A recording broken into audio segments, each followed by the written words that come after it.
In this video, I'll explain a Korean drama fantasy film, adaptation of Chinese drama called Scarlet Heart Ryo. The story begins when a woman is experiencing difficult times in her life, sitting alone sadly at a pier.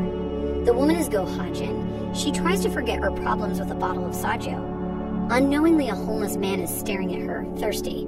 Ha-jin offers him the bottle of soju, which the beggar eagerly takes. Then Ha-jin tells him that her loser boyfriend left her in debt. He then left with another woman who also deceived her. Another problem arises as things begin to improve, and it frustrates her. Ha-jin says that she'd better sleep without waking up again, hoping to forget everything. The tramp mutters, saying that one cannot change their life just by wishing for it unless one dies and is reborn. The tramp falls asleep while Ha-jin sees a drowning child, and she tries to save him. When the sky begins to darken due to a solar eclipse, Ha-jin manages to hand the child over to his parents. Meanwhile, she is drowning and then pulled by a mysterious power. In the middle of the 10th century, a masked horseman is speeding toward the royal palace. He is the fourth Goryeo Prince Wangso, who is greatly feared because of rumors that he is a cold-blooded, cruel prince. That day, Wangso returns from very heavy duty, and he decides to stay in the palace for a while. Elsewhere, the other 6 princes are bathing together in a hot spring bath. Ha-jin suddenly appears from under the water, complete with traditional clothes. Her presence at that time surprises the princes because the place is only allowed to be used by the royal family. Fortunately, a slave rescues Ha-jin and takes her out of the palace. When Ha-jin looks at the surrounding scenery, she is taken aback before finally fainting and being taken to the 8th Prince Wang-wook's mansion. It seems that Ha-jin is trapped in the body of a girl named Hae-soo, and in fact, she is the cousin of the 8th Prince's wife. The girl who helps her is Jeo, a servant of the Hee family who is assigned to watch over Hae-soo. Her family is very worried, while Ha-jin is still shocked by what has happened. The 8th Prince's wife thinks that Hae-soo has lost her memory. She explains that Hae-soo is currently in the Goryeo kingdom led by His Majesty King Taejo. Ha-jin thinks that Hae-soo died while drowning in a hot spring, and now she has replaced her with living. The fact that she returned to 1,000 years ago is hard to believe. However, she has no other choice. In the end, Go Ha-jin tries to accept the situation and moves on with her life as Hae-soo, which she claims is a second chance to start a new life. Day by day, Hae-soo tries to adapt to her new environment, without gadgets, skincare, vehicles, and so on. Even so, she is very grateful that Hae-soo has healthy hair, tight facial skin, and a very fit body. That day, Hae-soo asks Jeo about the 8th prince when she sees him with his wife. Jeo explains that the 8th prince is very educated and kind. His relationship with his wife is very harmonious. The prince is always considerate, and his wife is very trusting and obedient to him. A new trial comes her way when Hae-soo admires Prince Wang-wook's figure. When the 8th prince's sister, Princess Yeonhwa, arrives, she shows her distaste for Hae-soo. Realizing that the prince's sister has an evil nature, Hae-soo forgets her manners and starts arguing. In the end, the 8th prince advises Hae-soo to maintain her attitude because, after all, his sister is a princess, while she is just an ordinary noble family. Hae-soo's new personality catches the attention of the 8th prince. Her behavior is very different from the Hae-soo he used to know before. Meanwhile, Wangso's presence is not well received by the queen, his biological mother. An embittered Wangso recalls his childhood when his parents, King Taejo and Queen, had just lost their son. Instead of being saddened by the loss, the king prefers to get married again for political reasons. The queen took her anger out on Wangso, and that's when he got a very embarrassing wound on his face. Since childhood, the queen has disliked Wangso, but she loved her other sons. Even so, Wangso doesn't hate his mother. On the contrary, he still loves her and has tried to get her recognition until now. One day, Hae-soo sees a middle-aged man known as Jimon. He is a star expert and an advisor to the king who is always busy with his work. Hae-soo instantly recognizes him as the tramp she met at the dock, as he looks a lot like him. Hae-soo can't catch up with him, and she doesn't get any answers. In the end, Hae-soo accidentally runs into Wangso, who almost bumps into her while riding a horse. After what happens, Hae-soo is speechless before Wangso finally throws her to the ground with an innocent face. Hae-soo is angry, and she questions the rudeness and demands that he apologize. Wangso is surprised by Hae-soo's frank attitude and why she dares to scold him like that. Wangso leaves without a word. Meanwhile, Hae-soo finally finds out that he is the 4th prince. On that day, Wangso meets his other brothers. The 8th prince and his sister are also there to offer him a temporary residence, which Wangso later accepts. Everyone seems to respect him as a big brother, but not the 3rd prince who is so arrogant. He clearly doesn't like Wangso. At the meeting, Hae-soo comes on the orders of Princess Yeonhwa. The 10th Prince Wang-yin realizes that Hae-soo is the woman who appeared at the hot springs, and he accuses her of spying on them. Hae-soo denies it and accidentally causes a commotion. The other princes are surprised to see Heisu's attitude, which is different from usual. Even Heisu doesn't hesitate to hit the 10th prince when he makes a mistake but doesn't want to admit it. Obviously, it is an uncommon sight for the people there. That day, Wingso finds out that the girl who scolded him before was Heisu. Still, on the same day, Wingso finally meets his mother. The 3rd and 14th princes are also there because they were born from the same womb. However, the queen never considers Wangso as her son, and it is clear that she has favoritism. Wangso's heart is broken. He wonders why he is so hated, and if it is because of his disfigured face. Meanwhile, Heisu sneaks into the hot spring earlier. She is afraid of being punished by the king for hurting the 10th prince. Heisu hopes to return to the future in the same way. That night, Wangso is alone in the bathing pool. He takes off his mask, and scars are visible all over his body. Heisu emerges from underwater, surprising Wangso, and she obviously can't go back to the future. Wangso looks embarrassed by his scar. "Did you see?" he asks doubtfully. Heisu freezes before finally Wangso shouts angrily and asks Heisu to forget all about him. When she returns home, everyone is very worried about Heisu. That's when she feels the warmth of a family. One day, the king meets the princes.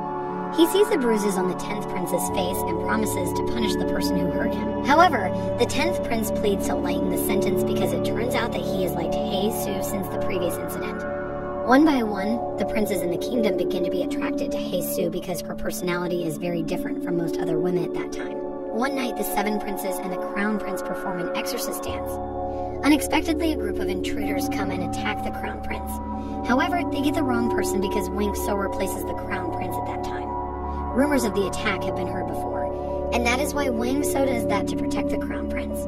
Wangso feels sad because he doesn't expect that his father is more concerned with the safety of the crown prince than himself being injured. In the end, Wangso leaves the place to catch up with the previous attackers. At the same time, Heisu sees Wangso running, and she is curious about it. While Wangso is fighting with one of the attackers, Heisu sees the raid leader killing his own men in the middle of the forest. Heisu tries to report it to Wangso but ends up being caught and held hostage. Suddenly, the 8th prince comes to kill the attacker because he doesn't want Heisu to get hurt. Wangso is angry that he fails to interrogate him. In the end, Heisu tells him everything she has seen and says that the leader was wearing a fur coat. The only person who comes close to those traits is the 3rd prince Wangyo. In the end, Wangso asks the king for permission to stay longer in the capital so that he can investigate the case. It turns out that the mastermind behind the attack is the queen. She wants her son, Wangyo, to become the crown prince and rule the kingdom. However, Wangso foils the plan because, thanks to him, the crown prince is still alive. While investigating the case, Wangso finally knows that it is the queen's plan. Instead of telling the king about it, he kills the remaining assailants to eliminate the evidence and hide the fact. He does all that to get recognition from his mother. However, no matter how big the sacrifice he makes, his mother still ignores him. She even calls his son a monster. Wangso's heart is shattered into pieces. He goes berserk and smashes the pile of purse stones. Heisu, who sees that, tries to stop him, but she is just thrown away by Wangso, who is blinded by anger. Heisu sees the blood marks when Wangso says that he just killed people. Instead of being afraid, Heisu worries about Wangso getting hurt. Heisu realizes that Wangso must have a reason to kill. That is just how things are in the palace. People have to use swords to survive. People may think differently of Wangso, but Heisu understands that he is suffering a lot. Silently, Wangso calms his anger, and he reflects on his actions. One day, the 8th prince's wife, Madame Hei's condition worsens. She asks her husband to get married again to live a happier life and have children. Besides, Madame Hei knows that the 8th prince has not loved her all this time. All the kindness he shows is just sympathy. Meanwhile, Heisu asks Jao to return the hair ornament belonging to the 4th prince that fell while he was in the bathing pool the other day. Jao is asked to put it in Wangso's room. However, unfortunately, Princess Yeonwoo misunderstands and accuses her of being a thief. When Jao is punished, Heisu gets angry and stops it, but she can't explain what really happens. When she replaces Jao for punishment, Wangso stops her and says Heisu belongs to him. Yeonwoo hears that, and her heart is broken because she has always had feelings for Wangso. The next day, Heisu, who has a lot of thoughts, accidentally bumps into Wangso. Instead of apologizing, Heisu gets angry because Wangso previously said she was his. Heisu doesn't want to be treated like an object or an animal. Wangso explains that he only meant to help, but he finally realizes that Heisu was doing it for his sake. She deliberately sacrificed herself to be punished instead of having to explain that she met Wangso at the pool and saw his face. Elsewhere, the 14th Prince Jing is kidnapped by a mob. They are the victims of the queen's injustice who want revenge. Heisu, who sees that, tries to help as much as she can before finally, the 8th and 4th princes come to the rescue. Jung is very grateful. Then he promises to protect Heisu in the future. Like an older sister, Heisu hugs him proudly before finally realizing her position and apologizing. On that day, the 8th prince is very worried. However, the attitude that he shows is more than just care. He's clearly starting to like Heisu, but he also still has a wife to take care of. So is Heisu. Although she feels comfortable being by Wang Wook's side because of his kindness, she should be aware of her position and keep her distance. The closeness between Wang Wook and Heisu cannot be avoided because, after all, they live in the same neighborhood. Realizing this, the 13th prince, Bika, warns Heisu sternly that she must care for his cousin's feelings. Bika has known the 8th prince's wife for a long time because she is his first love. Bika doesn't want the happiness of the woman he loves to be taken away. However, the one thing that makes him angry is that the 8th prince's wife is silent despite knowing everything. After a long search, Heisu finally meets Jimong, who seems clueless. Jimong warns Heisu to be careful and not speak freely in the palace because it will endanger her life. After all, the palace is a very terrible place. It is a place where lives can be easily wiped out if somebody does something wrong. Meanwhile, with her condition worsening, Madame Hei pleads with Queen Huangbo, the 8th prince's mother, to accept Heisu as her son's new wife. She knows that Heisu can give her husband the happiness that she has never been able to offer. Until one day, Madame Hei asks Heisu to make her as beautiful as possible before leaving with her husband. That's when Madame Hei breathes her last. Her death makes Wang Wook sad and regretful because he only received his wife's love at the last moment. Likewise, Heisu already treats her like her own sister. Troubles keep haunting Heisu. This time she is forced to be married for her family's political interests. The princes disagree because it is said that Heisu will be married to an old man who reportedly already has many wives. When the princes try to hide her, they finally know that the old man in question is the king. The He family is a very influential group, and the marriage is nothing but to strengthen the position of the king. Heisu doesn't want to be treated like that. She bravely defies the king's decree by injuring her own hand. A woman with scars on her body can't be the king's wife, and that's why Heisu takes the risk. However, she will be punished for going against the king in exchange. Jimong advises the king to let Heisu live as a maid in the palace instead of making her a lowly slave. Jimong knows that many people like Heisu's existence. He also knows that Heisu has many skills that can be put to good use. At first, the king doesn't accept the suggestion, but he finally agrees after learning that his favorite concubine wants Heisu. In the end, Lady O, who is the head maid, guides Heisu to be a good and reliable servant. After knowing what has happened, Wang So, who is worried, gets angry. He asks why Heisu risked her life like that. Heisu gives up, but somehow she feels the marriage is not right. In the end, Wang So firmly asks Heisu not to do anything dangerous like that again. That same day, Wang So explains that the palace is a difficult place to enter and even harder to get out of. At the end of the meeting, Wang So says that the palace becomes a little more pleasant thanks to Heisu's presence. Time flies and Heisu tries her best to serve the royal members in the palace. Until one day, she accidentally sees the crown prince groaning in pain because of his illness. Heisu boldly forbids the crown prince from dousing his wound with cold water. Heisu knows that a peanut allergy causes the wound, and she knows very well how to treat it. The crown prince trusts Heisu, but Lady O, who sees it, gets angry and punishes her. Lady O warns Heisu not to talk about the crown prince's illness because all this time, the fact is deliberately hidden so that he will not be deposed as the next heir to the kingdom. After all, the crown prince is the king's favorite prince who has been trusted to inherit his throne. Lady O doesn't want Heisu to be dragged into a dangerous political problem. That's why she educates Heisu to be more careful. A great drought has hit the country. The king can't perform the rain summoning ritual due to his unfavorable condition, nor can the crown prince because he is out of the palace taking care of some matters. In the end, the king and Jimong agree to choose Wang So to replace him. However, the people who know about it are angry. They question Wang So's mask, which is thought to make heaven angry and worsen the situation. Wang So is treated like a lowly person. He is pelted with stones and mud, while the rest of his brothers can only watch. Embarrassed by the incident, Wang So leaves angrily, and the event is ultimately postponed. It turns out that all of this has been planned by the king so that the fourth prince can be more confident in front of the people. The ritual event is just bullshit. But if it really rains, then the person who performs the ritual is believed to be the next king candidate. Although he looks ignorant, the king really cares about the fourth prince. The fourth prince leaves alone, and that's when Heisu comes and comforts him. Heisu says that no human life is easy because everyone has their own difficulties. She also encourages Wang So to continue the rain summoning ritual so that everything can pass quickly.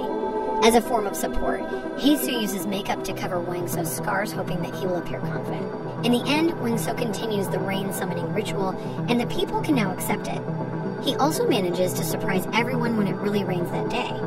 There are fear and joy among the royal family. That's when Heisu first gets a vision of the future, where Wang Sou manages to become king. Heisu is scared and wonders, will Wang Sou become King Guangzhong, the fourth king of Goryeo? Because in the future, King Guangzhong is known as a ruthless king who has the heart to kill his brothers to seize the throne. Queen Yu leaves angrily while the people in the capital celebrate the rain. Heisu goes to look for Jimong and asks who will be the fourth king. Jimong is known as a fortune teller who can see into the future, although he isn't quite sure if it is an ability or a vision. Heisu is sure that Jimong is also from the future, but he doesn't remember her because Jimong was reborn as a child. Jimong himself realizes that Heisu is from a different era, and he tells her to let things go their way. Meanwhile, Wang Sou is happy that many people finally accept him. He is also delighted with his relationship with his father. Wang Sou tells Heisu that his suffering all this time has disappeared when his father recognizes him. Wang Sou says that it is all thanks to Heisu, and he is very grateful. After hearing that, Heisu finds it hard to believe that the Wang Sou can be so cruel in the future, as recorded in history. Since then, Heisu has strengthened her resolve to change the future so that no one gets hurt. After things start to improve, the 10th prince gets the news that he will soon be married to the general's daughter, who likes him very much. The king grants the request as a reward for the general's hard work. Wang Yun doesn't accept it because he still likes Heisu, realizing that Heisu subtly rejects Wang Yun until he finally agrees with the marriage. On the wedding day, Heisu suddenly gets a vision. This time she sees Wang Sou kill the 10th prince and his wife. Heisu, who is afraid, tries to stay away, but it only makes Wang Sou want to have her even more because he starts to like Heisu. Wang Sou takes Heisu out of the palace. Wang Sou says that he is ready to leave the kingdom to start a new life with her. Heisu explains that she already likes someone, and everything she does to Wang Sou is nothing more than a caring attitude. The person Heisu likes is the 8th prince, the first male figure in her heart. Wang Sou doesn't care who Heisu puts her feelings into because he won't just let go of his crush. One night, the 8th prince, who still loves Heisu, asks her to marry him. However, before Heisu can answer, Lady O finds them and scolds Heisu because she will be the one who will be harmed if the incident is revealed. Lady O also explains that a prince's feelings will change with time, remembering they can't go against the family or disobey the king's orders just for the sake of feeling. One day, Queen Yu, who is still ambitious in seizing the kingdom, plans to poison the crown prince. Wang Sou realizes that and tries to foil the plan, especially when he sees that the maid that day is Heisu. To prevent Heisu from being scapegoated, Wang Sou tries to thwart the action by dropping the poisoned tea. Wang Sou doesn't know that the poison is actually implanted in the cup. And when he drinks the next drink, the poison injures him. Heisu is then arrested for attempted murder, after knowing that the princes try to defend Heisu because they know she is innocent. Meanwhile, the 8th prince asks for Lady O's help because only she can help Heisu. That's when Wang Wu's feelings are questioned. If he really loves Heisu sincerely, why doesn't he defend her himself instead of being a coward and asking others for help? Lady O is going to meet the king and talk to him because she cares a lot about Heisu, and all those words she proved with actions. Not just bullshit. When meeting the king, Lady O says that she was the one who poisoned the 4th prince. The king knows that Heisu is innocent. He also knows that Lady O gives a false confession. However, he also can't solve the case. Lady O keeps begging, saying that Heisu is like her own daughter. She also explains that she will not live long because of the illness she is suffering from. In the end, with a heavy heart, the king is forced to grant the request and gives the death penalty to the concubine he loves very much. After all, a king cannot ignore the rules and his orders are absolute. After what happened, Heisu tries to beg the king to forgive all the innocent. The other princes try to persuade Heisu because the king will not change his decision. The 8th prince tries to help, but his family forbids him to do so because they don't want to be considered rebels by the king. When Heisu sees the 8th prince she loves leaving her, she is very disappointed. Then, the 4th prince comes to accompany her. When Lady O is executed, Heisu cries while the king almost falls down in shock at the painful fact. In the end, the king makes Heisu the lowest maiden and sends her to a very faraway place so that she will no longer have contact with the prince. After Heisu finally likes Wang Sou, she is forced to stay away to protect him from trouble. As time passes by, the king's health begins to deteriorate, and the position of the crown prince is increasingly threatened. The 3rd prince makes a new plan to usurp the throne while the crown prince is not in the palace. This time he is helped by Princess Yonhua and the 8th prince, who is still blinded by love and anger. He wants to have a high position in the palace to get Heisu back. One day, Heisu is summoned to the palace to see the king, whose condition is worsening. Staring at her intently, the king asks Heisu where she is from. After what happened to Lady O, the king tries to find out Heisu's background, but he can't find any clues. The king's instinct tells him that she, like Jimong, can see into the future. The king believes in her as Lady O thought of her as her own daughter. As the king's condition worsens, his residence is heavily guarded. The queens and princes are not allowed to enter. The king doesn't want him to be found dead before the crown prince returns. In the end, Heisu secretly gets direct orders from the king to summon the crown prince. The king warns her that if someone asks, "Did the king die?" she has to be careful because that person is after the throne and that Heisu can't trust anyone. The fate of the Goryeo kingdom rests on her shoulders, and that's probably why she's there. Heisu meets the 8th prince, asking her if the king is dead. Heisu doesn't tell him, and she immediately leaves to call the crown prince. Wangso, knowing that, helps Heisu and finally meets Bika, who then replaces them to look for the crown prince. Meanwhile, Wangso will accompany the general to protect the king's residence. The next day, when the 3rd and 8th princes stage a coup, Wangso holds them back until finally, the crown prince comes. To his surprise, it turns out that the 8th prince has already informed the crown prince about the plan of the rebellion. All this time, he has followed the 3rd prince's plan to frame him. In the end, Jimong reveals the truth that the king has died, and the crown prince becomes the next king. Not long after, the 3rd prince who runs away is cornered by Wangso and falls into the abyss. After what happened, Wangso feels sad because it isn't what he expected. However, there's nothing he can do. The 3rd prince fell because he kept trying to rebel. 2 years later, Heisu is appointed head lady to serve the 2nd king. From then on, she gets closer to Wangso and they begin to like each other. After things calm down for a while, there's shocking news that the 3rd prince is still alive and plotting a rebellion. The king died after being poisoned, and Heisu is accused of being the culprit. Then, the 3rd prince appears, and he usurps the royal throne. After knowing that Wangso is angry, but he can't do anything when the 3rd prince threatens him with Heisu's life. It turns out that the person who poisoned the king was the 8th prince. Now he is a figure who always takes advantage. He does that to increase his chances of occupying the throne someday. Because of his actions, the 3rd king forgives him and allows him to live. Not long after that, the new government makes the people even more miserable. The king's greed peaks when he hears the news that the 10th prince's family can potentially stage a coup d'etat. Fearing that his position will be usurped, the 3rd king asks Wangso to kill the 10th prince and his family. Wangso is in a dilemma because Heisu will be killed if he doesn't comply. Knowing that Wangso is on the move, Heisu tries to hide the 10th prince and his wife from Wangso, for in her vision he will kill them. While hiding, the 10th prince finally accepts his wife's love and he is no longer cold. However, the happiness doesn't last long because they are finally caught, and the 10th prince's wife is killed. Wangso doesn't know it will happen because he has been trying to find another way to save them all this time. Because he is already seriously injured, the 10th prince asks Wangso to kill him so he can accompany his wife. What Heisu saw did come true, but she doesn't know the truth. Heisu, who sees the incident, explains that she is just trying to avoid what is about to happen. However, Wangso is angry that Heisu doesn't believe him after what happened. Wangso intends to usurp the throne to end the ruthless reign. He is also forced to stay away from Heisu so that the king will not use her again to control him. Heisu regrets it, and she is very sad when Wangso is finally assigned to take care of one of the kingdom's areas for quite a long time. When the seasons change, Heisu continues to wait for Wangso to arrive. However, when they meet again, Wangso is still trying to stay away from her. Once, the king tries to hurt Heisu to see if she is still useful to him or not. Wangso, who sees that, protects Heisu from being shot by arrows and his hand is injured. Heisu meets Wangso outside the palace to treat his wound, and they finally get back together.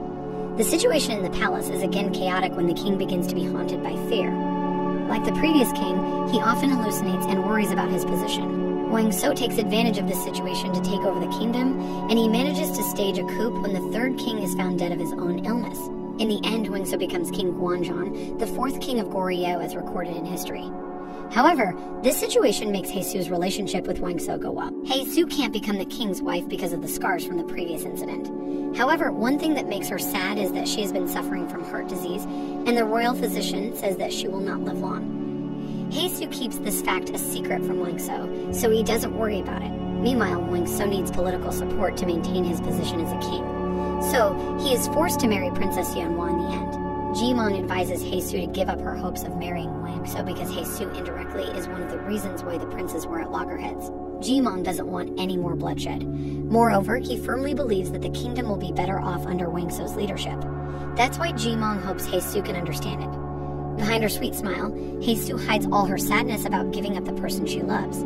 In the end, Heisu decides to leave the palace for the common good. Wang So is angry, and he doesn't allow Heisu to leave. That's when the 13th Prince Jun comes to help Heisu, whom he considers his own sister. In the past, when the 3rd prince was still the king, Jun was once offered to choose the reward he wanted for his hard work, and he asked to marry Heisu. Jun asked it not because he wanted to have Heisu, but because he wanted to get her out of the palace and give her freedom, especially after seeing the chaos that was going on between his brothers. The 3rd king granted it and gave him a will. After that, Jun tells Heisu if he can help her get out of the palace, which is very terrible. Now that Heisu wants to leave the palace, Jun gives Wang So his will, and he can't refuse the will because it is the previous king's order. Heisu knows that the decision will disappoint Wang So, but she has no other choice. As a form of formality, Heisu marries Jun and leaves the palace to continue the rest of her life. It takes a big sacrifice for Heisu to do that because somehow she can't be selfish just to care about her feelings and ignore the safety of the people, especially the people of the kingdom. While living together, Jun always takes good care of Heisu until he finally finds out that Heisu is pregnant with Wang So's child. With her condition, the physician says that Heisu can't keep the baby, but she insists. Meanwhile, Wang So sends spies to them after hearing that the wedding is not just a formality. He gets angry and checks it for himself. Because Heisu's condition worsens, Jun tries to take care of her and Wang So misunderstands. Wang So is heartbroken and he decides not to receive letters from them and stops sending out spies. Until one day, Heisu gives birth to her little daughter safely. Heisu keeps sending letters to Wang So because she wants to meet him. Prince Jun helps by writing his name on the letter so that others will not suspect and make sure the king receives the letter. However, the king never wants to read the letter. In the end, Heisu dies waiting for Wang So, who never comes. After knowing that, Wang So cries as he can't believe what happened. He comes to Heisu's house and blames each other for the previous misunderstanding. Several years later, when the king commemorates the day of Heisu's death, he meets a small child who seems familiar to him. When Jun comes to pick up the child, Wang So realizes that she is his daughter. Jun pleads with the king not to take the child as it is Heisu's last request not to put her in the palace. In the end, the king frees Jun from his exile and asks him to come to the palace often. Jimon decides to retire from his position.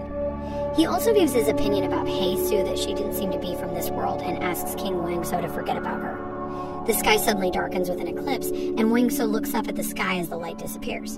In a different era, Heisu wakes up in her bed with tears running down her cheeks. Heisu fell into a coma for 1 year after what happened to her, and now she always dreams of seeing a man in the royal age with a scar on his face. Heisu doesn't know why she always cries when she dreams about him. While working, Heisu meets someone who looks a lot like Jimon, who gives an enigmatic smile. When Heisu keeps getting fragments of memories from the past, she leaves work early but finds herself drawn to an exhibition of Goryeo paintings. In the end, Heisu remembers everything and realizes that it wasn't a dream. History says that Wang Zhang was a good king who succeeded in abolishing slavery and prospering his people. Heisu's efforts to turn Wang So into a good person were not in vain. And now, he is recorded in history as a wise king. The story ends when Heisu cries and apologizes to Wang So for leaving him alone. Sometimes life forces us to do things we don't want. Sometimes we have to choose, and sometimes we have to let go. It's all about sacrifice, the strongest proof of sincerity and love in life.